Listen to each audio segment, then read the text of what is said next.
So here we are. If Patrick Mahomes, as we were talking, I don't know who I dislike more, Travis Kelsey or the Eagle fans. So this is a real catch-22 I'm in. But if Mahomes wins this Super Bowl, are you, as someone who's covered you covered the Patriots for the entirety of Tom Brady's career, willing to even entertain the debate that Patrick Mahomes' legacy, that he could be considered a better quarterback than Tom Brady? Well, Fred, I wouldn't go there after this Super Bowl, but it puts him on the pace to be in the conversation. What are the win totals? I mean, Tom had what, 35 playoff wins? Yeah, and he's And got 17, I think. 17. Yeah. So, I mean, look, and I know it's about championships, but he's still got a ways to go on that too. So it puts him on pace and in the conversation, but to me would still have a long way to go to get to Tom's level. Would three in a row be something like very meaningful to you? I mean, it's never been done, but would that put him in? Does that accomplishment kind of like move you up a couple wins? Yeah. Do you buy a couple playoff wins by winning three in a row? Or Yeah. does it negate not winning a Super Bowl? Yeah. You understand what I'm saying? Right. No, it does. It moves him up. And honestly, Fred, like I'm watching yesterday, and I big picture, that was a lot of, for me, it was a treat to watch. Like that's NFL at its highest level. And I look at things in life. I'm like, what can you guarantee? I'm going to invest 3 hours of my time and know that I'm going to get the return. Like that's how I viewed that game. I really enjoyed it. And I came away with more respect, for Mahomes and the Chiefs. The way the way they handle those situations, to be honest, reminds me of the way the Patriots did back in the day. It's like they're going to come up with the play when they need it, when the game's on the line. It's very impressive. And it just shows you. I mean, what did they have? 18 one-score wins this year. 11 one-score wins. It might be 12 now, though, right? Was it 11 going in? It was 11 during the regular season. Yes. Oh yeah. So so they have. I think they're playoff wins by one score. But I'll tell you this, is that it just shows you the difference between winning and losing, and how it really just comes down a lot of times to not losing the game.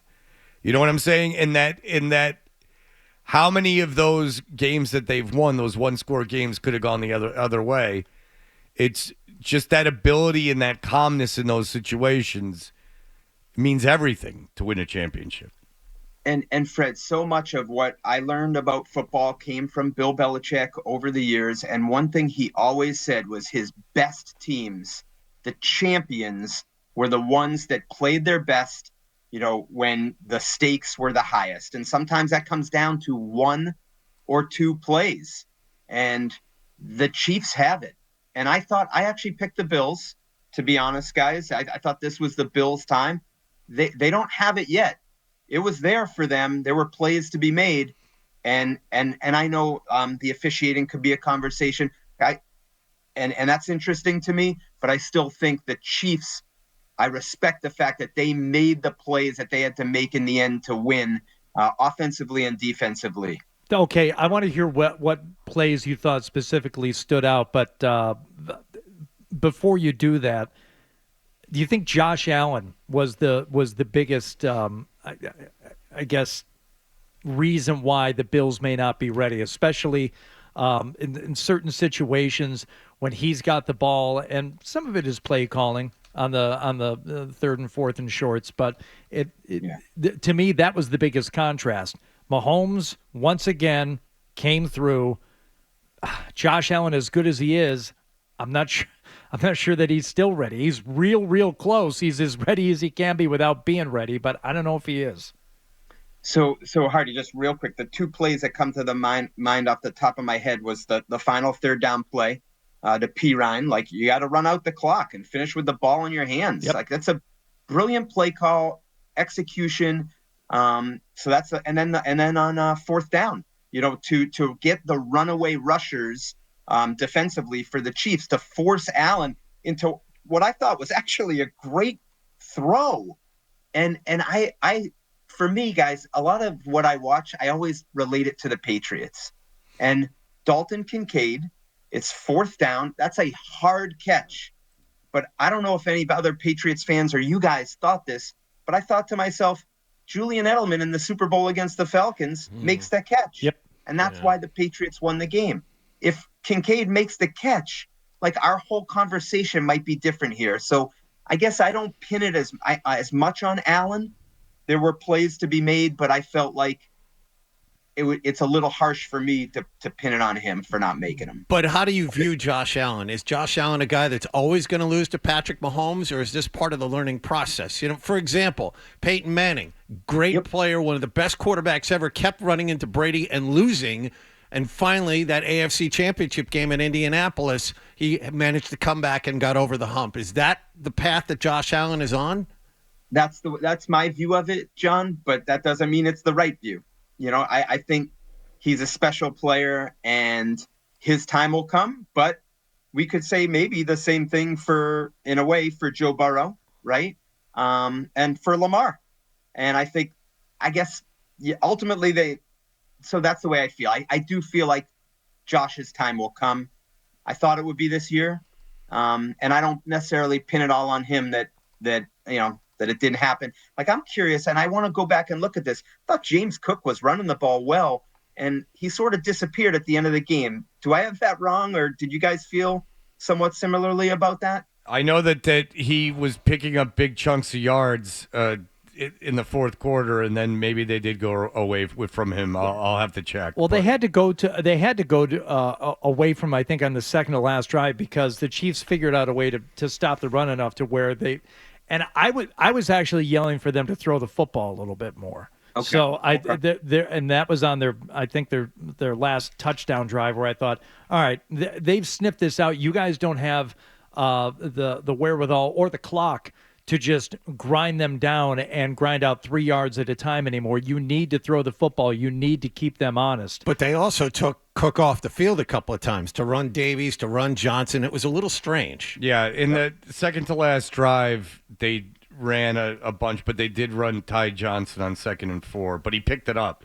So it doesn't look like they went entirely away from Cook there. And I'm also thinking about this, guys. Like, the officiating, I think, is an interesting topic here. Like, I've seen plays on, like, the Josh Allen sneak where the official just comes in and moves the chains over. Yeah. Like, that's very close. I mean, I really feel like we're talking about really inches here to the whole conversation being different. That's why I feel like his time will come. And I thought this would be it, and I thought it could have been it, if not for a few inches or one play going the other way. Did you think that was a catch by Xavier Worthy? I didn't. I thought that was one that they were fortunate on, to get the call. Yeah. What's the deal with that? It's tough to overturn. They called it a catch, and I understand. I can at least accept the fact. Had it gone the other way, though, had they ruled it incomplete and then called it a catch, I would say the fix is entirely in. But since it was ruled a catch, I kind of get it. The one I don't get, Mike, is the one you first mentioned, when the official coming from the far side of the field had Allen marked getting the first down, and then just magically kind of, meanders over to his left. He started mirroring the guy in front of him. Exactly. Yeah. I'm like, no, you had him. And I think he had it. I thought he had it in real time. I thought he had it in replay. I think it's the same thing, Hardy, where it's like, if they say he had it, I don't think anyone would have been like, you would have gone with it. Right. Yes.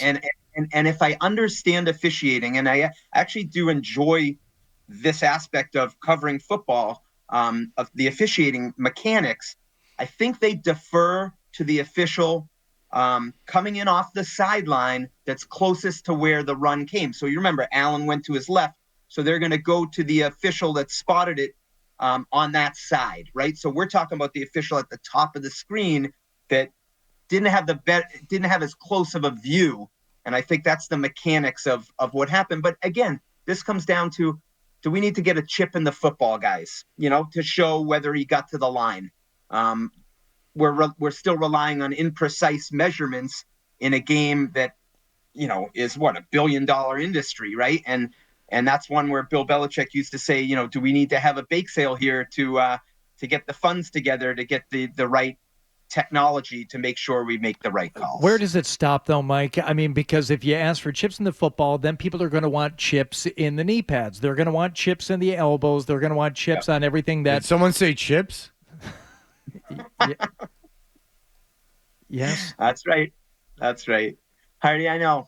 Where does it stop? It's a fair question. And if Kincaid catches the ball, maybe we're not even talking about that. And then where right? do we get the lithium for these things? I mean, we're going to have to start creating weather in North Carolina to flood those people out. You know? Like my son's, the guy that helped my son one time was inferring on, That's right. The government caused the floods. he wasn't, he was saying it. He was saying the government had caused the floods in North Carolina. They had manipulated the weather so they could flood the people out of North Carolina so they could mine the lithium to make the microchips to go into the ball to have us entertained. All right, Mike Reiss, you've uncovered another government conspiracy. Congratulations. If you like that clip, and how could you not? Check out more videos from Toucher and Hardy here. Point slightly up and to the left. For more Patriots analysis and opinion, hit this playlist. Point slightly down and to the left. And for the latest from the Sports Hub, download at 985thesportshub.com.